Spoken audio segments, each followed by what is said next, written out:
Olá pessoal, queria gravar um vídeo sobre indutância. Os indutores nós os utilizamos com a característica principal de impedir que a radiofrequência que o aparelho produz volte pela fonte, tá? Ou para pontos do circuito onde existe alimentação e por isso cause interferências, oscilações, ok? Bom, eu tenho um rádio aqui que o pessoal gosta de fazer muito uma modificação. Ele é um Cobra, um Voyager, né? 158 GTL DX, tá? Tem o 150 EDX, etc. São praticamente a mesma placa, tá? Estavam falando que o rádio estava chorando, né? Rádio chorando. A gente chora quando a gente abre a tampa, né? Então eu abri a tampa do rádio e encontrei essa situação, né? A pessoa que quis fazer a modificação de colocar, bypassar o transistor quando está em SSB, né? Colocar um choque, né? Para dar mais corrente. Então a pessoa pega um fio que se usa em energia elétrica, né? Que esse fio deve conduzir a um... Isso aqui deve ser um fio 6 milímetros, provavelmente, tá? Ele pega um fio 6 milímetros, provavelmente 6 milímetros, e enrola num choque amarelo para produzir a indutância, né? Então enrola o preto, enrola o azul, enche de cola quente, coloca aqui dentro esse monstro, mas o rádio chora, né? Porque não foi bem planejada a modificação de corrente, em si não é isso que vai garantir o funcionamento. Eu vou remover esse choque, nós vamos colocar aqui na mesa e nós vamos fazer um comentário sobre esse tipo de choque nessas situações, tá bom?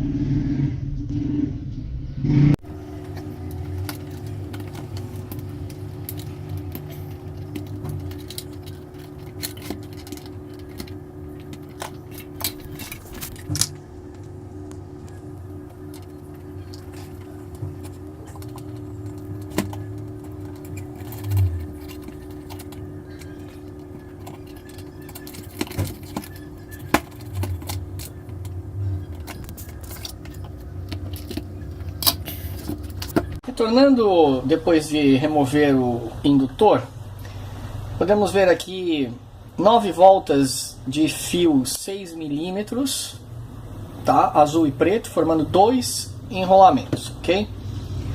Vamos testar a eficiência desse indutor. Vamos medir aqui a parte preta, quanto de indutância ele tem. 10,5 microhenries o preto, e é de se esperar. O azul também 10,65, tá? Uma baixa resistência de 0,02. Esse aparelho dá outras marcações, tá? Mas não interessa no momento. Então vamos fazer uma análise.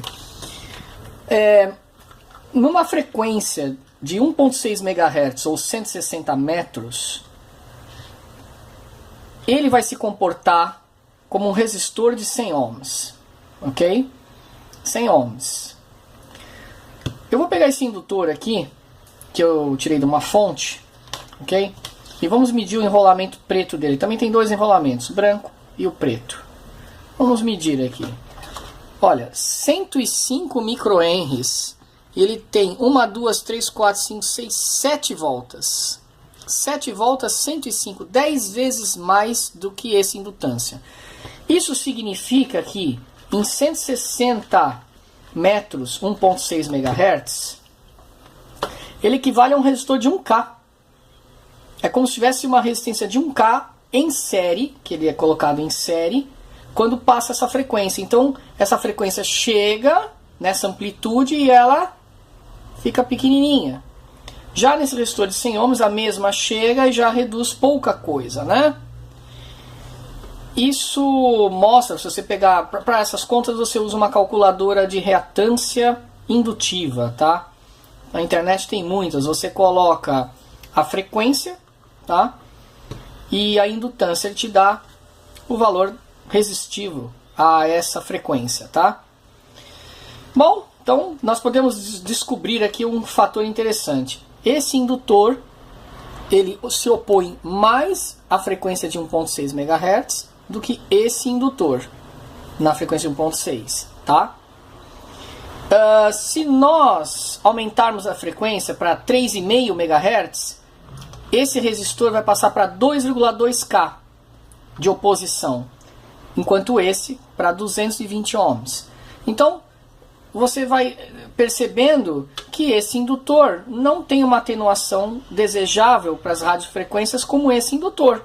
Esse indutor atenua bem. E quanto à corrente? Bom, a corrente depende da tensão também no fio condutor, na seção do fio. Então nós temos aqui um fio que é feito para passar 40 amperes em 220 volts, ou em 110 volts passar alguma coisa em torno de 60 amperes, tá? Já esse fio, nessa voltagem de 220 volts, não aguentaria, tá? Um fio fino. Mas nós estamos trabalhando num rádio que usa 13 volts, 13,8 volts. Consequentemente, esse fio vai passar para 110, 120 amperes. E esse fio, com certeza, uns 15 amperes, até um pouco mais, vai conseguir suportar. Porque nós estamos trabalhando com uma tensão muito menor. Ok? Bom, o que faz esse indutor ter mais indutância que esse? O núcleo. Esse núcleo é muito mais saturado. Então, consequentemente, a corrente elétrica, ao passar em poucas espias, já causa um forte efeito indutivo. E esse amarelo aqui é pouco indutivo. E ele acaba, então, não sendo necessário. Precisa de muito mais voltas do que 9 voltas. Esse tem 9 e esse tem 7. Para conseguir 100 aqui, vai precisar aproximadamente umas 60, 70 voltas de fio. Para conseguir 100. Tá? Bom, o que eu quero mostrar com isso? Aqui nós temos vários indutores em cima da mesa. Eles possuem vários tipos de núcleo. Os núcleos deles é que vão determinar a intensidade da indutância que você consegue obter.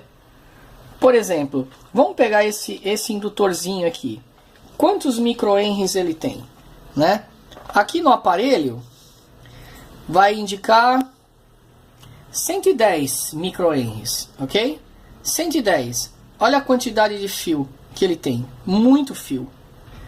Esse também tem 100, 100 e pouco, 105, mas tem só 7 voltas.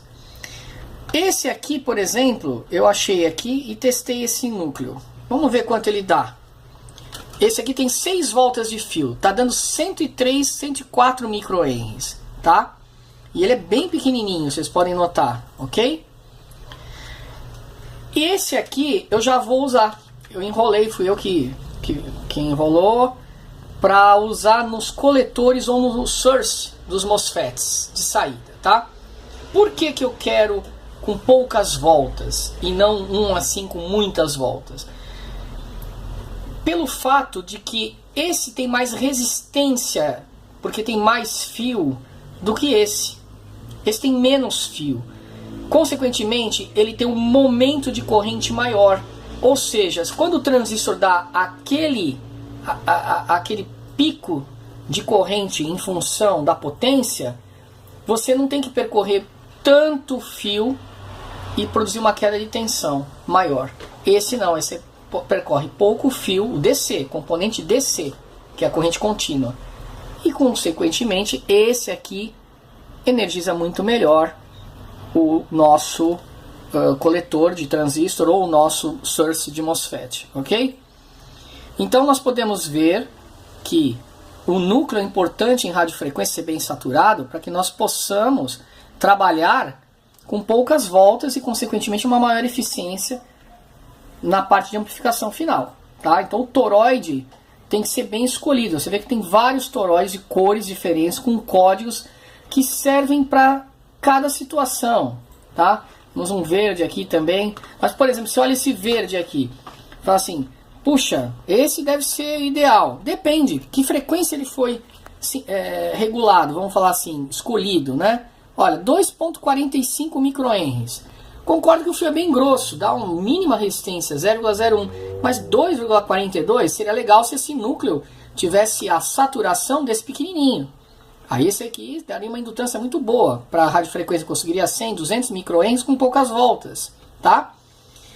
O momento de corrente é muito importante, é o inrush, né, que eles falam, né? O inrush é a corrente que vai sendo solicitada logo na partida do indutor, né?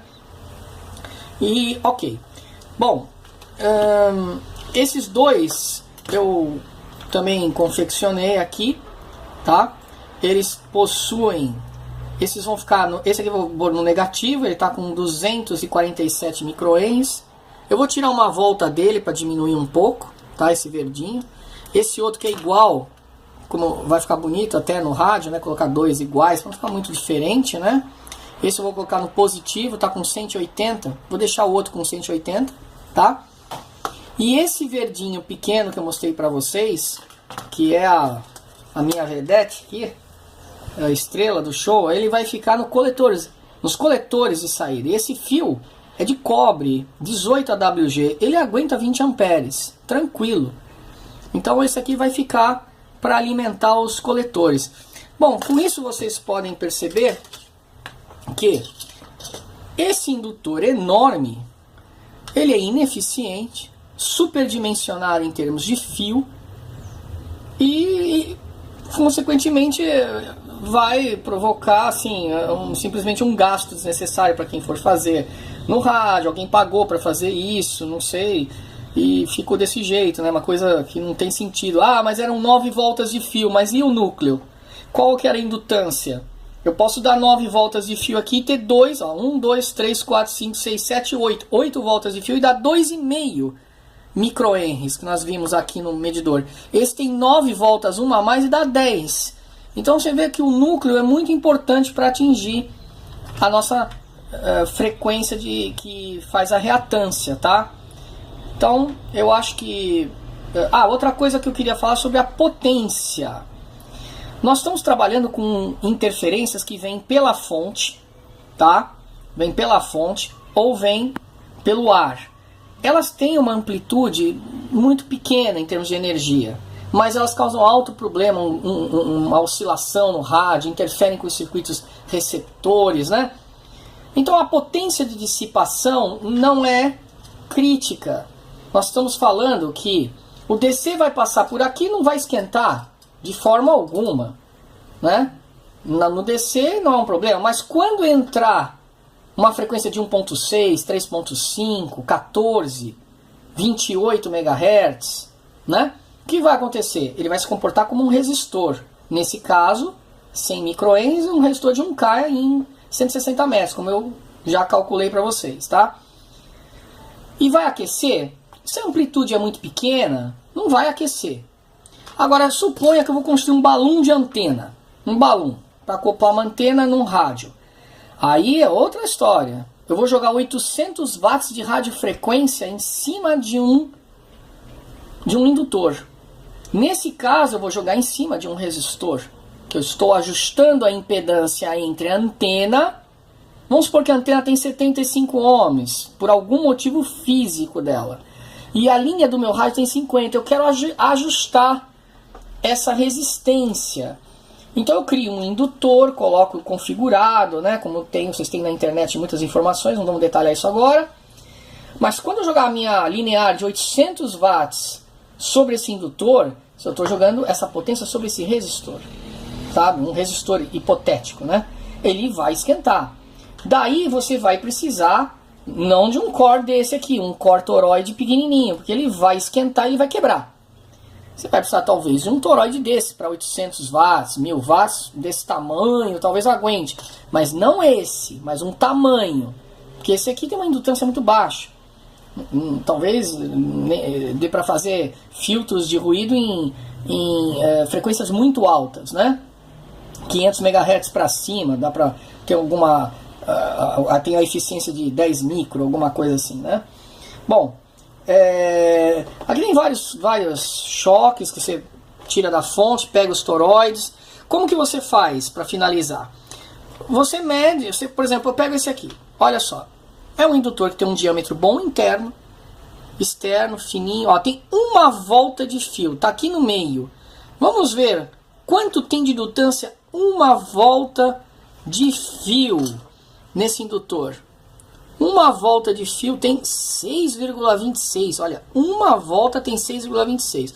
Isso não é linear, tá? Porque nós estamos tratando de energia, física. Então, eu posso te dizer que com 2 voltas ele não é 12, deve dar uns 18, até mais, 20 microhenries. Quer dizer, com 4 ou 5 voltas eu conseguiria 100 microhenries aqui. 5 voltas, com certeza eu tenho 100 microhenries nesse pedacinho pequeno, tá? Então ele é um indutor excelente para ter um núcleo super saturado. Pode ser utilizado também com esse fio. Esse fio ele é grosso, olha. E ele dá para construir aqui dentro 5 voltas de fio. Com certeza eu consigo colocar 5 voltas aqui, tá? Então esse é um indutor candidato também. Desmonta e monta do seu jeito, né? Agora eu posso pegar outros indutores. Olha, tem um pequenininho aqui também. Tá até com fio grosso, mas olha. Vamos ver como é que é o núcleo dele, né? O núcleo dele é 1,25 microhenries, quer dizer, é um núcleo fraco. Então, se eu quiser 100 microhenries, eu tenho que enfiar um monte de voltas, nem vai caber aqui dentro, tá? E voltamos a esses casos, né, em que esse indutor cheio de voltas, né, dá 110 microhenries, mas sabe, eu vou ter um momento de corrente aqui baixo. Toda vez que solicitar a corrente, ele vai passar por toda essa, o DC vai passar por toda essa resistência aqui. Não vale a pena, olha, tem 0,06 ohms. Então, quer dizer, isso em relação àquele outro pequenininho, sabe? Ou esse daqui, por exemplo, ó, que eu vou usar, de 100. Esse aqui tem 210, até vou tirar uma volta. Então, esse aqui vai surtar melhor na corrente, né? Vai deixar passar melhor a corrente do que esse aqui, tá? Eu acho que as explicações ficaram bem colocadas dentro do que eu quis mostrar, que é a relação do núcleo e das espiras e da indutância com a frequência, tá? Ok? Esses indutores aqui, só para título de curiosidade, são indutores de computador. Eu às vezes removo, né? E eles são muito baixa indutância. Olha, nós podemos ver que tem 3 voltas só de fio num core cinza, né? Tem preto, é 0,62 microhenries. Uma resistência baixíssima, baixíssima, né? É bem típico de computação, que você precisa de uma energia elétrica instantânea muito rápida, tá? Então tem que ter uma resistência muito baixa.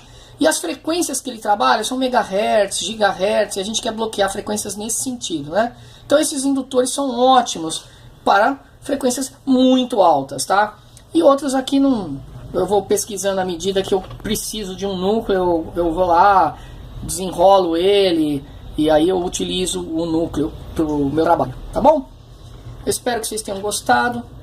Um forte abraço e até a próxima.